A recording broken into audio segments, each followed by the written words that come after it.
वाचा सुंदर बोलाही साला श्री गोविंदप्रभू बाबांचा दाढेचा विशेष मिळाल्याने, वंदन करायला मिळाल्याने, तिच्याकडे सांभाळायला मिळाल्याने तिला खूप आनंद झालेला आहे. आणि सोबतच साध्वी ज्या आहेत त्यांना सर्वांना कुतूहल वाटतंय बोलायचा बद्दल आणि आनंदाचं वातावरण आहे. गौराई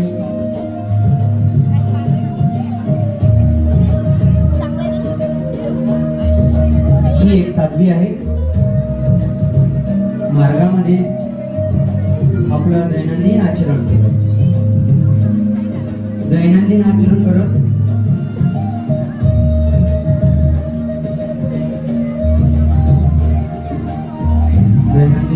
करते, देवपूजा करत. आपल्याकडे देवपूजा केल्याशिवाय पाणी पिऊ नये असा दंडक असतो आणि गौराईचा तेच करते.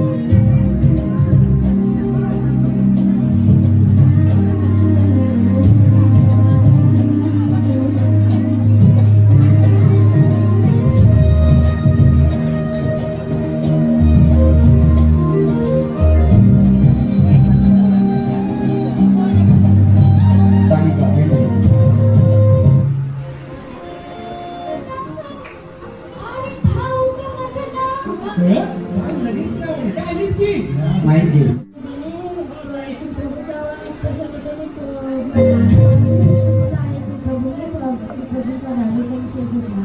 तुम्हाला सांभाळायला त्याचं वजन करायला मिळालं.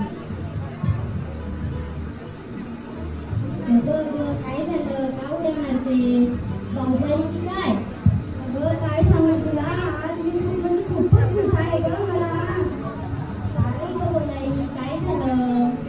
अगं आज मला श्रीप्रभूंचा दाढेचा विषय भेटलाय. आज मी खूपच खुश आहे. आई ग, खरंच ग, तू देवाची भाग्याची आहे. मी खबर किती दुर्भागी आहे. दे ना मला, दाखव ना मला, दाखव दाखव दाखव ना मला, वंदन करू दे.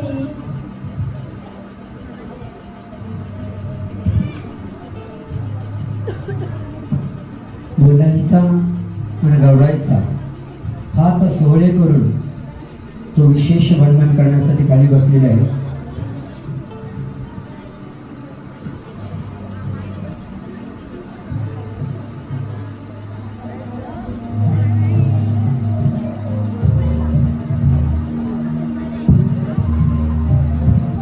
खरंच ग, खूप छान आहे. बाई, किती छान आहे. जेव्हा स्वामींनी साधीला दिला तेव्हा तो किती छान असेल. हो.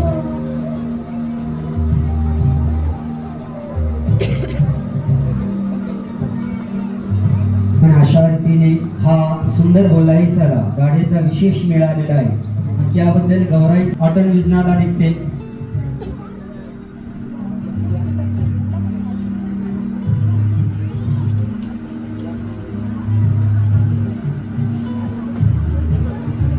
आता गौराईचा गुरुवाऱ्यांची आज्ञा घेऊन आणि धाड पडली असल्या कारणाने सगळीकडे हाहाकार माजलेला होता. ही अटल विजन करत चालणारी साध्वी आपल्या दरमुक्कामाने चालत असतानाच त्याच वेळेला काही 3-4 घोडेस्वार मागून येत आहेत.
आणि त्या सर्वांनी दुष्ट दुराचारी असणाऱ्या माणसांनी गौराईचाला ओढून आपल्या मुक्कामाच्या ठिकाणी येऊन गेलेले आहे.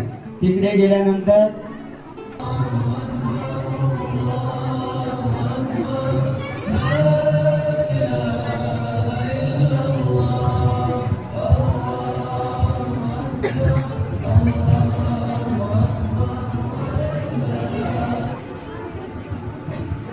त्या घोडीस्वरांनी तिला कैद केलेला आहे आणि कैद इतर जशा लोकांना तिला ते विरोध करण्याचा प्रयत्न केला, पण त्या दुष्ट दुराचारी बलदंड माणसांपुढे तिचे काही चालले नाही. पुढच्या ठिकाणी तिथे गेल्यानंतर या सर्व धडपडीत तिच्या जवळ असलेली पोथी ती पोथी इसकण्याचा प्रयत्न केला, परंतु त्या गोरख धोरण्यामध्ये प्रसाद होता, विशेष होता आणि तो विशेष तिने पटकन उठून जाऊन तो जवळ घेतलेला आहे. त्यामध्ये गाडीचा विशेष आहे, देवाचे प्रसाद आहे, अनेक पोथ्या आहे, तिने जीवापाड जपलेला आहे. आणि मग बोलायचं म्हणते, सोडा सोडा सोडा मला सोडा, मी देवाची आहे, मी मानव आहे. देवा श्री चक्रधरा, धावा धावा मला वाचवा, वाचवा देवा, देवा देवा देवा वाचवा मला, तर या नराधावापासून वाचवा देवा. श्री चक्रधरा राया तुम्ही कुठे आहात, कुठे आहात असं म्हणून ती झटापटीत तिला जोरात ओढल्यानंतर तिच्या डोक्याला लागताना ती जाग्यावरती बेशुद्ध पडते.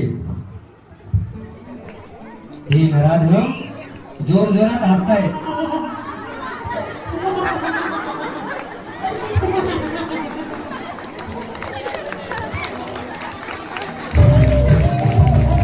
जोरात हसताय.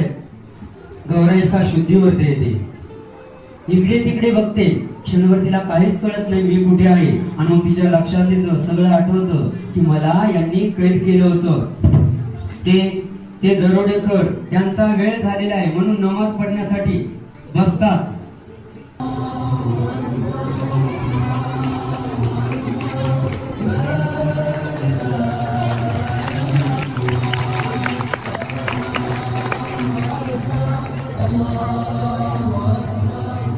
त्यांचा नमाज झाल्यानंतर ते एकमेकाला बोलतायत.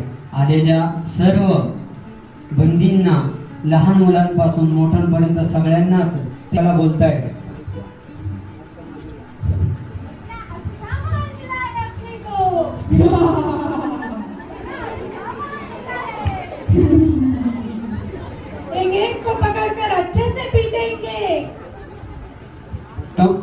असं म्हणून ते आपल्या निघून जातात. आणि मग गौराईचा देवाचं स्मरण करत बसते. आणि मध्येच एक तिथून जवळ वाघ पण निघून जातो, तो पळवला जातो. स्वतःला दोष देत असते. स्वतःला दोष देताना देवाचं स्मरण करते. जवळची पोथी देवपूजा करण्याचा प्रयत्न करते. आणि देवपूजा करत असताना कोणीतरी देवाचा अधिकारी, कोणीतरी अधिकरण, कोणीतरी देवाचा एखादा साधक मला वाचवण्यासाठी येईल, सोडवायला येईल, आपली या बंधनातून मुक्तता होईल असा विचार करत करत देवाची प्रार्थना करते. धाव धाव श्री चक्रधरा, वाचव मला, मी कुठल्या जन्मी काय पाप केलं का त्यामुळे मला हा असा अतिप्रसंग ओढवलेला आहे. देवा श्री चक्रधरा तुम्ही वाचवावं. आणि याच दरम्यान इतर कैद्यांना हे ओढत आहेत, येवण ओढतायत, बंदंड इकडून तिकडे फरफटत नेत आहेत. ते ओरडतायत, जीवाच्या आतंकाने ओढतायत. बालकांचा, लहान मुलांचा विचार करत नाहीये आणि कसा कसा ओढतायत. अशा ओढतानीमध्ये हे सर्व बघताना हे बोलायचाच्या अंगावरती काटा उभा राहतो. अरे बापरे, यांचे हे अंत माझं काय करतील, मला काही खरं दिसत नाही, माझं काय होईल, कसं होईल, कोण कुठे कसं संपेल. देवा देवा मला धावा, विनंती करते. धबाधब ते मारतायत, जो येत नाही त्याला बुक्या मारतायत, काठीने मारतायत, ते ओरडतायत सर्व. नका मारू, मी नाही काय केलं, सोडा आईकडे जायचंय, आईवडिलांकडे जायचंय, असे सर्वजण ओरडत आहे. आणि ओरडत असताना ते अचानक काही मुलं रडतायत. मुलं रडतायत, ओरडतायत, त्या सर्व कैदी ओरडतायत.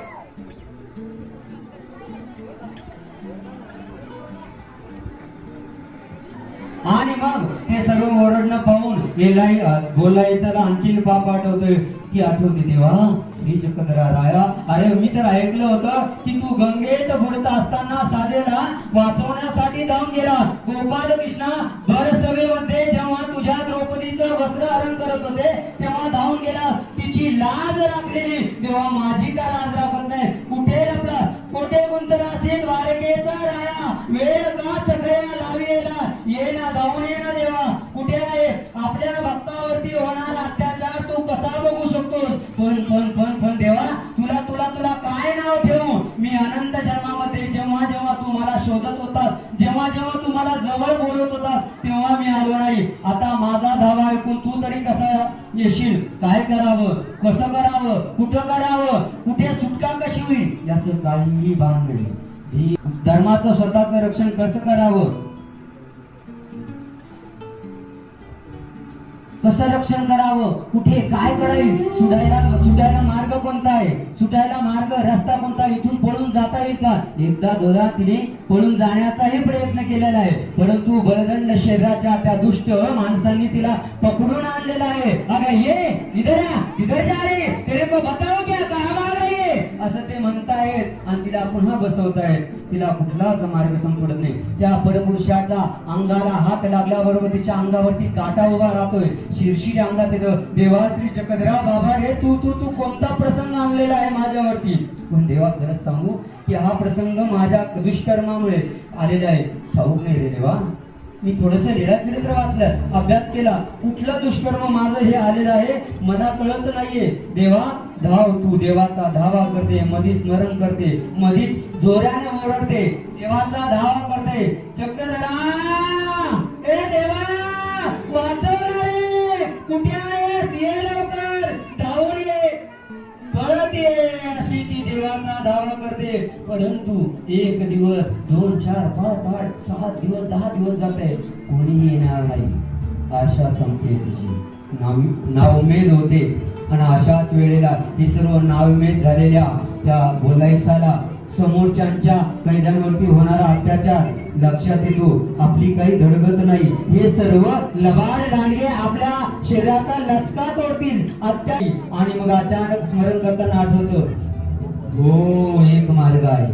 देवाचं नाव जर जपायचं असेल, धर्माचं नाव जर टिकून ठेवायचं असेल, तर या दुष्ट माणसांच्या हातातून सुटण्यासाठी एकच मार्ग आहे, स्वतःचा प्राण त्याग करणं, स्वतःचा अंत करणं. आणि ती बोलायसा आता स्वतःचा अंत करण्यासाठी साधनं शोधते. कोण्या सैनिकाचा भाला, कोण्या सैनिकाची तलवार कुठे पडलेली दिसते का, ती घ्यावी आणि स्वतःला संपून टाकावं. इकडे तिकडे बघते, शोधते, जाग्यावरून उभी राहते, जाऊन बघते काही दिसतंय का, परंतु तिला काहीच स्वतःचा अंत करण्यासाठी काही दिसत नाही. आणि एक दिवस अशा दुपारच्या वेळेला तिच्या लक्षात येतं, हो आपल्याला जर संपवायचं असेल ना, आपला प्राणत्याग करण्यासाठी आता या आपल्या कैदखान्याच्या जवळ असणारी विहीर हाच एकमेव मार्ग आहे. आणि तिथे जवळ असलेल्या मोठ्या विहिरीत स्वतःचा अंत करायचा.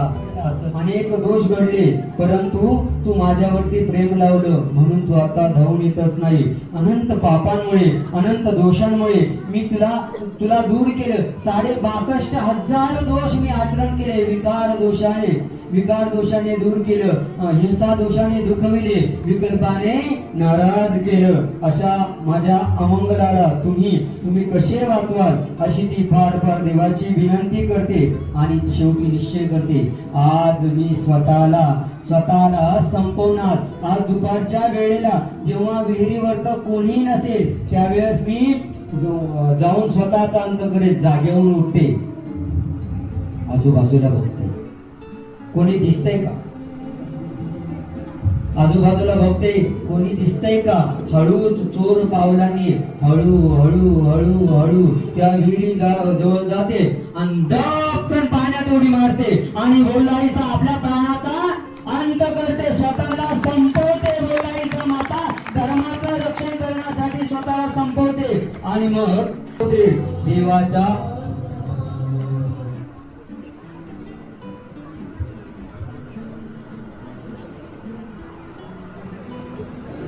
आपल्याला या बघायचं आहे. आणि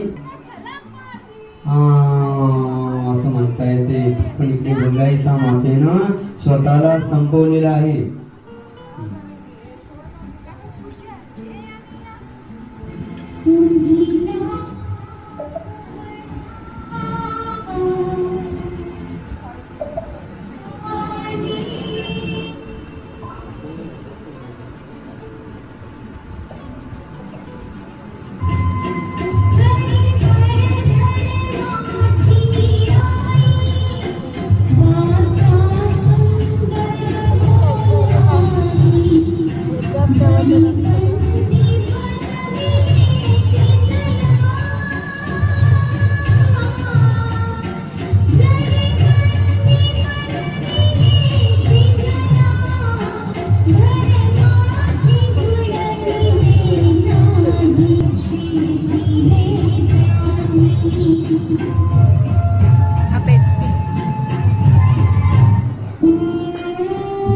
अशा प्रकारे त्या माता बोलायसाने धर्मध्वज पताका फडकत राहावी, धर्मावरती आळंज येऊ नये म्हणून स्वतःला संपवलं आहे.